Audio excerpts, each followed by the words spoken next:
In this video, I'm going to discuss or revisit the MySQL database class definition. This class has one attribute which is called connection, and it holds the connection object, which is a PHP native object. Next, we have the constructor.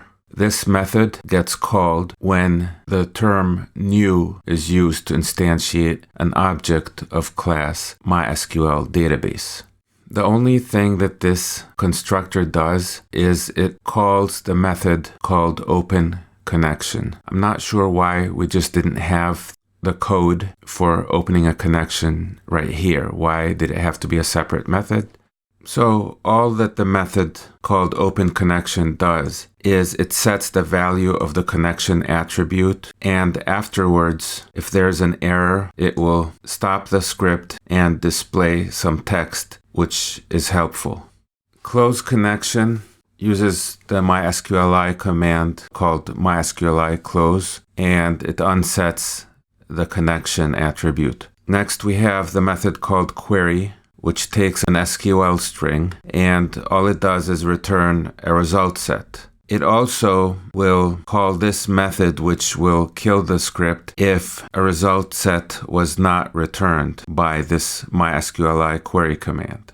The result set is a PHP object. It's a native PHP object, which contains the results of a query. Okay, well, confirm query basically just if not $result. Then die with this message. Because every query should return with something other than the Boolean false. If it returns with the Boolean false, then there's a serious problem.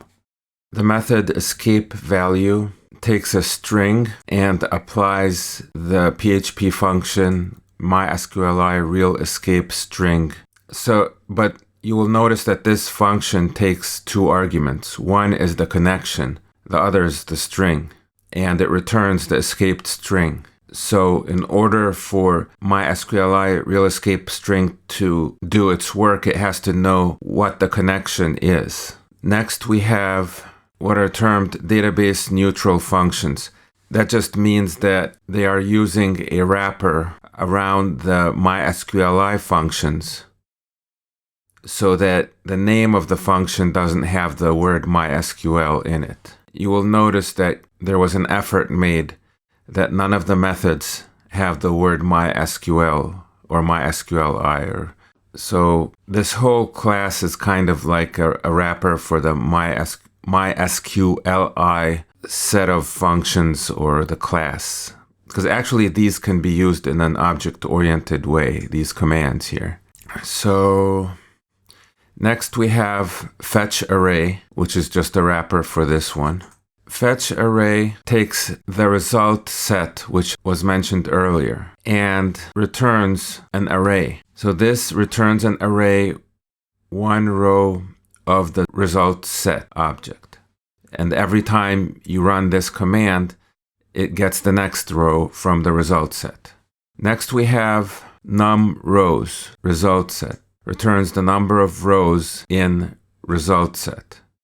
Then we have insert ID. This returns the last ID inserted over the current database connection. Then we have affected rows. This returns the number of rows affected by the last query run on this connection. And that's all the methods and attributes of the MySQL database class. Again, this class is used for creating the connection to the database, and it provides some methods which are useful and can be applied to the database connection object. Some of them are just wrappers for MySQL commands so that it's a database neutral. Okay, that's it for this video.